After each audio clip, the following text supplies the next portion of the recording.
What is up, everybody, and welcome. In today's video, I am super excited to be bringing you guys a rare opportunity to talk about Michael Gavko and Gavko knives. I am very fortunate to have this huge selection of titanium models from Mike on loan from my friend Josh, have a couple of fixed blades of my own. I've owned many of Mike's knives over the last couple of years, and so I am very honored and excited to be bringing you guys another maker showcase. If you haven't seen my first maker showcase, it was on Andre Thorburn. You can go back and check the archives of my channel to find that. This particular video is going to have a little bit more structure than the last one. You know, obviously always trying to sort of learn and improve things on the channel. So the first sort of thing that we're going to go over is some info about Mike as a maker. I reached out to Mike and asked him a few questions sort of about his history and his philosophy, so we'll talk about that. Then we'll go over sort of like a brief history of his models. And then move on to some of the things that I like about his knives and that make his knives unique, and then we'll finish off with sort of what he's up to now. So jumping in, Michael Gavko was born in Slovakia in 1985. He immigrated to the United States in 2005 to New York, stayed there for about 8 or 9 years, and then moved down to Florida and started his family there. Sometime around 2012, he slowly started making knives. It was sort of an evolution from doing knife modifications to sheaths to building actual knives. And then sometime in 2014, he started making folders. When I sort of, asked him to tell me what drove him to start making knives, he said that it was just a knife collecting hobby that turned into customizing and then making and then eventually a business. This is kind of not an uncommon story. I feel like a lot of knife makers come from being sort of enthusiasts and then move into the maker world. I know that's true for Herukas Blumeris. Talked to him a lot about that experience, as he's had it a little bit more recently. But he was sure to say that, because he makes knives the way he wants, and we'll talk about that, but Mike pretty much only builds maker's choice. He does not have books. He does not take custom orders. He pretty much just builds whatever he wants to build, and he's lucky enough to have been good enough in the market and make a good enough product and a unique enough product that people want to buy it regardless of having that sort of customized attachment to the knife, which is cool. And he said, that still makes it his fun passion and not a dreadful job. So obviously he gets a lot of enjoyment out of just sort of making whatever's on his mind. And, I can appreciate that to an extent. I personally really enjoy working with makers to build knives. But the cool thing about working with Mike, and, I really feel like he fills his own niche in the sense that, because his knives are so distinct, and so sort of extravagant that, they really speak for themselves, and he does a really good job of making knives come together with a theme. We can kind of look over that with some of the models here. But, he really puts a lot of care into sort of the colors that he chooses and the patterns of material that he chooses so that, the knives that really come out of his shop in many cases are better than anything somebody could custom order because, Mike's experimenting with different ideas and stuff, and he's able to utilize his materials exactly as he sees fit, while looking at them in the shop. So there are some advantages there. And, if that's what it takes to make him sort of happy and excited to be making knives and making beautiful knives like these, then I'm all for it. Now, it's no secret to anybody that follows Mike's work that he names his knives after sharks. When I asked him about sort of what the origin was of his shark names. He let me know that he used to have animal/dinosaur names when he was making fixed blades. And then down the line, when he was in Florida, or after he moved to Florida, somebody suggested the name Mako for an early prototype that he was working on, which eventually became the Mako model. And since then, he's just gone with shark names because he finds them to be fascinating animals. And he didn't say this himself, but I personally think it's no secret that his knives sort of have a shark-y kind of look to them. And so that's definitely a fair choice of nomenclature theming. But it is worth noting that the Mako model was really his breakout model, I think. If I look back through sort of his history of models, and I'm sure I'm not able to piece everything together quite to the extent that actually took place in reality, but it seems like he transitioned from sort of his generic folders into the Mako model, and I feel like, and I could be corrected on this, but I feel like the Mako model is sort of really what took him to the next level. I believe that started appearing sometime around like 2015, and that's the model that I sort of came to love him for. I literally have a handmade poster, a hand-drawn poster of a small Mako that I used to own above my computer. I'll flash a picture of that on screen now, but I am very passionate about the Mako model, so it's kind of cool that sort of, that's where the shark names came from. It seems to be the sort of model that defined him as a maker, and again, take that with a grain of salt, but that is my perspective anyway, based on my personal experience, and so I think that's pretty cool. It's sort of like the culmination of when he transitioned from, being sort of an up-and-coming maker to somebody with like a defined sort of look. So very, very cool. And then, I just sort of asked him what his favorite thing about knife making is, or if there was anything other than anything else that was interesting or worth sharing. And he said, I love pocket knives as essential gear as essential everyday carry gear, and being able to make high performance pocket knives, and people recognizing them and appreciating them, even some of his plain models, is just the best and most rewarding thing for him. And so he thinks that's his favorite thing about knife making, is just being able to enjoy people enjoying his work. And that's super fair. A little bit of an anecdotal story before we jump into the next section here. I met Mike at Blade Show of 2017, and when I walked up to him, I shook his hand. I said, "Hey, Mike, it's me. I'm such a fan of your work." And he said, "No, I don't have fans." He said, "I'm just a guy in a garage." And I said, "Okay, well, I want you to know that I very much respect and appreciate the work that you do." And he said, "All right, I'll accept that." But he's one of the most humble makers that I've ever met, and he really he doesn't want people to have the perception that he is high and mighty, or that he's somehow unavailable, or what have you. He very much wants to just be considered a normal guy who just makes knives that he wants people to love and appreciate and enjoy. So very down-to-earth dude, and I really appreciated that aspect of meeting him. So let's go ahead and jump into just a quick, brief history of models. I'll use some overlay photos to cover for models that I don't have here. So as he mentioned, in 2014 or so, he started folders. That's when we started getting knives that look like this. I actually owned one of these flippers for a time, much thinner than his knives of today. I don't believe they had names. Everywhere I've ever seen them sold, whether that's on a dealer or a third party on like a forum, it's always just been named sort of Gavko flipper. So I don't know if he was just building sort of his idea of what one of his knives was at the time, but while you can definitely see a lot of similarities, in things like sort of the flipper tab shape, the placement of standoffs, and just the bark look, the bark finish that he does, sort of all kind of got started on these early folders. And then I believe he went straight from those to the Mako.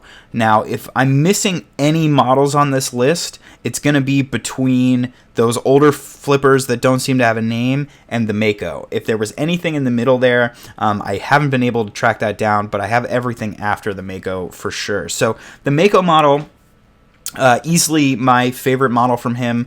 I don't think anybody would argue with me if I said it was his defining model overall, even up to this day, that the Mako is, as Gavko as it gets. That's definitely my personal opinion, but I don't think too many people would disagree. I mean, the Mako really is the knife, and so it has, the sort of oblong hole in the blade, which is really fantastic. Finger flicking his knives is literally one of the most satisfying things ever. And some of my favorite knives from him have all been Makos. I had a small Mako. I had a couple of hybrid Makos. I've had a lot of those. So they're very sweet knives. From there, he sort of simultaneously developed the spinner, probably one of the most controversial knives that he makes in terms of design, especially from...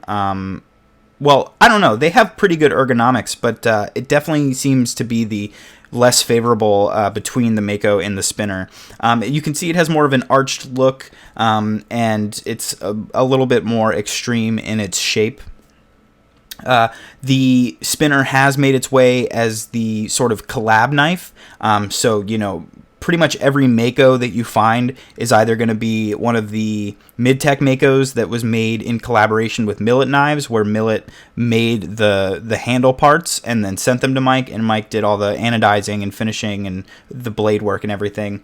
That's sort of where the Mako went, but those were still very much like Mike knives. They were sold by Mike. They weren't sold through Millet as far as I can tell. And so those felt a little bit more Gavko, whereas the spinner ones through Ferrum Forge and through Custom Knife Factory, those have a little bit more, I think, essence of the people that manufactured them. So it was more like those were licensing Gavko's design, is what it felt like. The Ferrum Forge ones were still very much Ferrum Forge knives that just happened to be a Gavko design, and the same thing sort of was true for the Custom Knife Factory models. All great knives.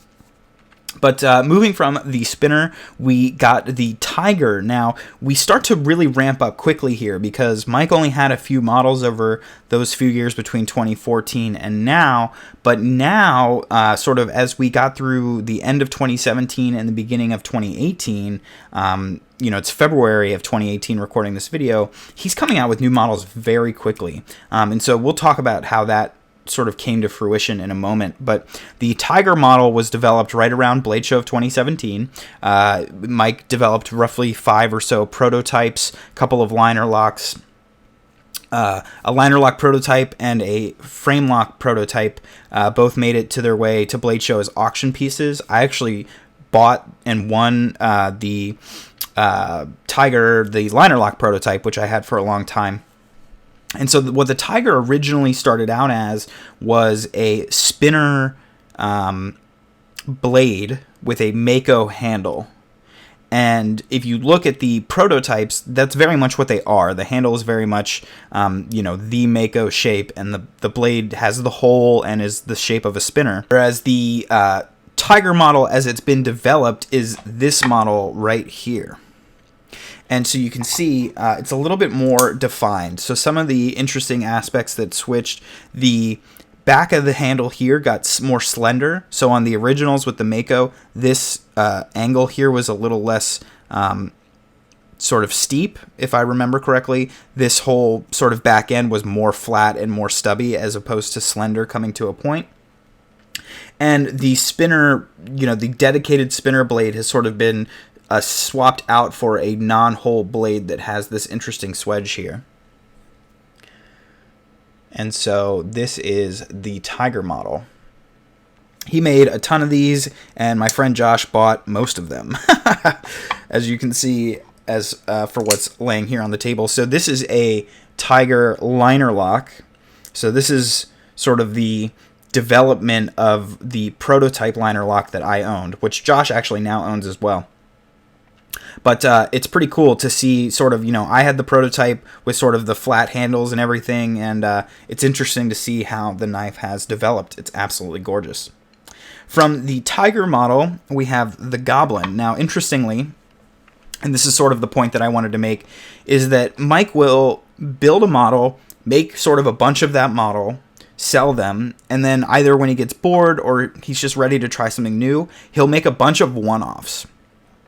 And so what he does is he'll make a one-off, and if he likes it, and the people get it, if it gets attention, then he will make another one and another one and another one. And generally after 4 or 5 one-offs or so, he gives it a name and it becomes a new model. So what you're looking at here is a Tiger Tonto one-off. So you can see here the handle shape is the same as the Tiger, with some slight, you can see this is slightly more straight, whereas the Tiger has some curves. So it's ever so slightly different, which makes it, sort of the one-off, in addition to the unique Tonto blade.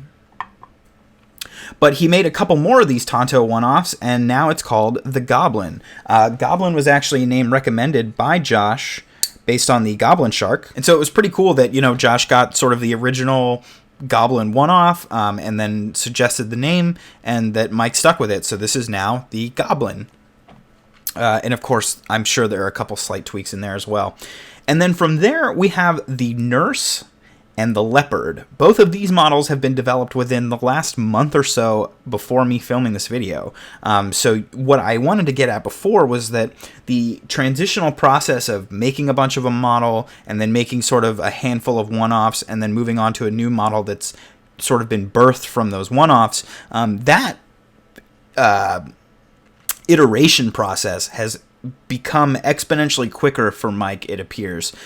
We went from, the older flippers to the Mako to the Spinner to the Tiger over the course of years, and we've gone from the Goblin to the Nurse to the Leopard over the course of months. So it's pretty interesting to see him sort of expand his model base at a much more quicker pace. I think that's just because maybe he wants to do a little bit more interesting stuff more often. Up until now, what we've roughly seen is about 2 models per year, and then, it's becoming much more. We've already had 2 models come out in 2018, let alone the whole year, and it's only February. So it'll be really interesting to see how Mike continues to develop. So he's big into doing the one-offs, he's big into trying new things, and he's always interested in, making really unique pieces. Mike also makes fixed blades. These fixed blades here are mine. I've owned a few of them over the last couple years. One of the things that you can see here on this fixed blade is it is a chisel grind. He's got some chisel ground. Trasher. That's the model. Okay, you can see I'm literally remembering right here in the video. So sometime after the Tiger model and before the Goblin, there was a Trasher model. I'll show you that right now. My friend Frank, Dr. Frunky, has one of those. I completely forgot about that. That is a flipper that he did with a chisel grind, the one that Frank has, and I really like the chisel grinds that he does. They're not the most effective blade grinds, but they just look sweet. I don't think you can argue with that at all. This right here is a sort of mid-tech fixed blade, if you will. It is a collaboration with Nick Chuprin Knives. You can see Nick's logo here and Mike's logo here. Mike did the blanks. He made the blades and ground the blades and put the edges on, and then Nick made the handles. So you can see this one's got purple in it. Picked this up at Blade Show along with my prototype auction win, and I love this knife. So he makes a little bit of everything. Sorry that I forgot the Trasher model, my bad. And again, there might even be another model I'm forgetting. But yeah, so that's kind of an overview of Mike's models and how he sort of runs his development process. So now I'm going to talk a little bit about, what I love about his knives, what I think makes Mike unique as a maker. While I'm doing that, I realized throughout this video I haven't really shown you guys these knives, so I'm just going to kind of show these off while I talk. So like I mentioned before, the Mako model is sort of my favorite of the models that he makes. I'm waiting for him to make some more Makos, hopefully, so I can pick another one up, because he's made a lot of improvements to his aesthetic designs since the Mako, like this crazy Timascus that I'll talk about in a minute. I would love to have a Mako in that. So that's definitely something I'm interested in. The sort of non-flipper / knives with holes in the blade is another thing that he's very well known for. Some people call it a Spidey flick when you use your middle finger to flick a knife open. For a long time, I knew that as the Gavko flick because I just didn't have the kind of experience in the knife world to know any better that, other people had names for sort of middle finger flicking. But that's like the knives that I was introduced to that mode of opening on. And so I've always considered that to be a hallmark of his knives, even though he hasn't really done a lot of holes of late. That said, the Leopard and the Nurse do have some holes in them, which is nice. But, yeah, the non-flippers / holes. And so, look, if you see this non-flipper with thumb studs, I can middle finger flick it with the thumb studs. He definitely develops... Oop, that was my fault, not the knife's fault. He definitely develops the thumb stud geometry and everything for you to be able to easily finger flick it, which I really appreciate. I would prefer to have a hole, personally. But if I'm going to get a non-flipper with studs, I want to make sure that I can middle finger flick it. So I definitely appreciate that. Now I want to talk about this sort of electro-anodized acid wash Damascus. Now, there's a couple of makers that I've seen so far that have been able to accomplish this sort of finish. It's a matte finish with a sort of lighting up kind of feature that is very reminiscent of carbo quartz. And it's not accomplished just by electroanodizing Damascus, but there's also an acid etch process involved. Now, Mike obviously doesn't get too detailed with people when you ask him about it, but a couple other makers have figured it out. Doyle knives, I tried at New York Custom Knife Show. He had some knives that were finished like this. Oaks is another maker that I've seen with this, but it's still very rare, and I think it's extremely difficult to accomplish, especially with any sort of regularity. I still think Mike is the absolute king. His have always been my favorite. They're sort of the most perfectly finished, the most perfectly matte pieces of material, and he just absolutely crushes it, and this Damascus makes him very unique among makers, so that's definitely something I appreciate about his knives. The next thing that I wrote down was sort of matte finishes on any material. I sort of just talked about the matte finish on the Damascus, but it's always sort of a matte finish on his titanium as well.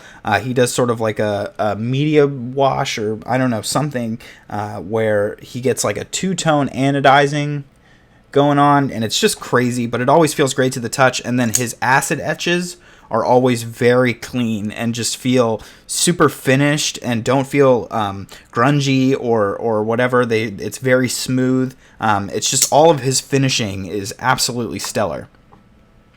The two-tone anodizing is something else I had written down. Just it's really on point. You can see bronze and blue on this show scale. Like, look at that. He just does an incredible job. Everything is just finished so well, so unique. And I think that's probably the thing that makes the best thing about him as a maker is that his knives are so unique. He's so well defined. There's definitely other makers out there that have a sort of design feature set that is very distinguishable, but I don't think anybody would argue with me that Mike is absolutely at the top of that list, or among the best in terms of recognizability. Or how recognizable they are. I'll use real English, but just absolutely gorgeous pieces and so well defined and so unique. And then finally, we'll wrap up in terms with what he's up to now. So he's down there in Florida. He's hanging out with his friend. Any of you who know Luma Blades, sort of a newer knife maker, Mike has sort of a little bit taken him under his wing in the sense that Mike has helped... I don't actually know his name on camera, my bad. But the guy behind Luma Blades, Mike's helped him build a shop and everything, but they just hang out a lot. They're friends, so I'm really glad that Mike has another sort of knife maker friend down there that he can hang out with on sort of a regular basis. He's making a ton of new knives at a remarkable pace. He's pumping out new knives every week. These are pretty much fully handmade, and they're absolutely fantastic. They're gorgeous. So he's knocking those out, and he's having another kiddo pretty soon here. So I think that's just his second kid. He's got a son now, and I think he's having a daughter. Probably should have checked on this before I made a video. I apologize, but I feel like I'm pretty accurate with that. So he's down there. He's pumping out knives. He's trying new stuff. I very much look forward to seeing him at Blade Show again this year. Thanks so much for watching, guys. I hope you enjoyed this. These maker showcases are something that I want to do anytime I get a sort of good, at least 3 knives from a maker, so I can have a good sort of showcase for what's on the table and everything. But yeah, let me know if you guys enjoyed this, or in the future, if I do one of these, if there's any questions or information that I really left off that I should have included. You know, this is definitely a learning process for me doing these showcases, and so, you know, let me know what you sort of felt like you missed out on in this video, and I will try to include it in the future. Of course, if you guys would like to see beautiful pictures of these amazing knives, I just took a 1.4 gigabyte photo shoot of these knives last night, so I have a ton of gorgeous photos due to come out on Instagram. Follow me at tovarishworks, as well as if you are on Reddit, be sure to check out r/Grail Knives. That is a subreddit that I started for just some of the best in terms of beauty and special knives. So a ton of cool pictures on the way of these and many other knives. Of course, if you'd like to reach out to me for any reason whatsoever, you can do so by emailing me at tovarishworks@gmail.com. And if you enjoyed this video, please consider subscribing. Thanks so much, guys, and I will see you next time.